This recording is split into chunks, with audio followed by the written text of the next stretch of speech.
तो ये भारत की जो अमूल्य संपदा है उसकी वापसी हो रही है। क्योंकि हमें जो कहा गया ना कि अब कि हम सोने की चिड़िया इसलिए कहा गया कि स्वर्ण का सबसे बड़ा भंडार ही हमारे यहाँ था।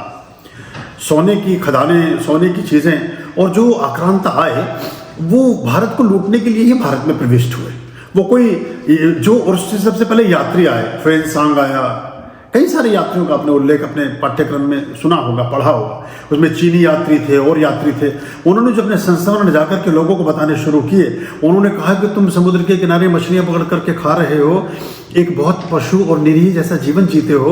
एक ऐसा भी देश है जहाँ शिक्षा उसके सर्वोत्कृष्ट आयाम पर है, जहाँ के लोग सुख के गीत गाते हैं, जहाँ के लोग निरोगी हैं, जहाँ वस्त्र के, अन्न के, भोजन के भंडार भरे हुए हैं, जहाँ कोई किसी के साथ द्वेष नहीं करता, कोई किसी से झगड़ा नहीं करता, कोई हिंसा नहीं है, कुछ भी तो नहीं है, और सबसे ज़्यादा सुखी, प्रसन्न और अच्छे लोग भारत में रहते हैं।